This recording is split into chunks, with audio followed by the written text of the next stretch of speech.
আল্লাহ রাসূল সাল্লাল্লাহু আলাইহি ওয়াসাল্লাম বলছেন, হাদিসটা আমাদের জানা, তারপরেও স্মরণ করে দিতে হয়। আল্লাহ রাসূল বলছেন যে পৃথিবীর বুকে, এই জমিনের বুকে আল্লাহ রাব্বুল আলামিন পৃথিবী সৃষ্টি করার শুরু থেকে এখন পর্যন্ত এই পৃথিবীতে যত শিশু জন্মগ্রহণ করে তারা প্রত্যেককেই ইসলাম ধর্মের উপর জন্মগ্রহণ করে, তারা প্রত্যেককে ইসলামের উপরই জন্মগ্রহণ করে। ফাবাওয়াহু, তার পিতামাতারা তাদেরকে ইহুদি বানায়, খ্রিস্টান বানায়, অগ্নি পূজারক বানায়, হিন্দু বানায়।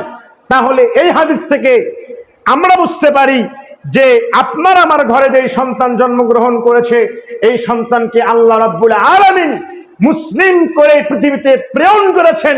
কিন্তু আপনি আমি পিতামাতার কারণে আমার সন্তান, আমাদের সন্তানেরা তারা অন্যান্য ধর্ম অবলম্বন করে এবং বিদআতি কর্মকাণ্ডের ভিতরে তারা লিপ্ত হয় এবং তারা শিরকি কাজের মধ্যে লিপ্ত হয়, এগুলো পিতামাতার কারণে।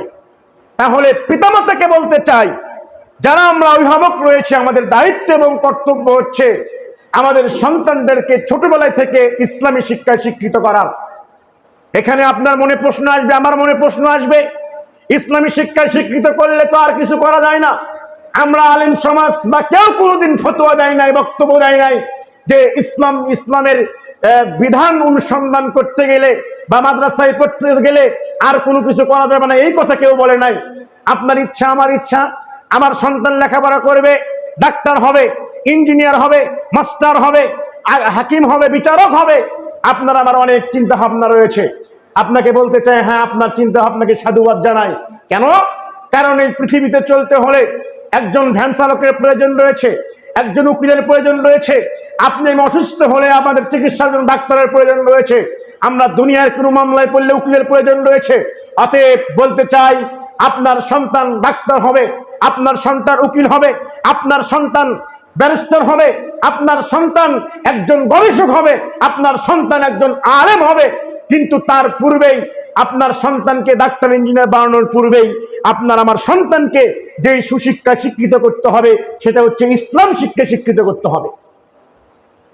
আমি একটা উদাহরণ দিয়ে বলতে চাই, যদি কোনো সন্তান, কোনো ছেলে, আর আমাদের সমাজের বা আমাদের বাংলাদেশের রাষ্ট্র কাঠামোর ব্যবস্থা যেটা রয়েছে, তাতে আমরা দশম শ্রেণী মানে দাখিল পর্যন্ত মাদ্রাসায় এবং স্কুলে এসএসসির পর থেকে নিয়ে আমরা কে কোন দিকে যাব সেই বিষয়গুলো আপনাকে আমাকে নির্ধারণ করে দেওয়া হয়।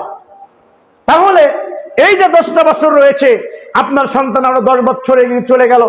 এই 10 বছর যদি আপনি আমি আমার সন্তানকে, আমাদের ছেলেমেয়েদেরকে অন্তত যদি মাদ্রাসায় পড়াতাম বা ইসলাম শিক্ষার জ্ঞান অর্জনের দিকে তাগিদ দিতাম, তাহলে তো আপনার আমার সন্তান একজন এই 10 বছর পড়ার পরে মোটামুটি একটা ইসলামের ধারণা সে নিতে পারত। এর পরবর্তীতে যদি আপনার ইচ্ছা হয় ডাক্তার ইঞ্জিনিয়ার বানাবেন, তাহলে আমাদের সমাজে যে সমস্ত যারা ভুয়া ডাক্তার রয়েছে, যারা ঘুষখোর রয়েছে, সুদখোর রয়েছে, এগুলো আর আমাদের সমাজে তৈরি হতো না।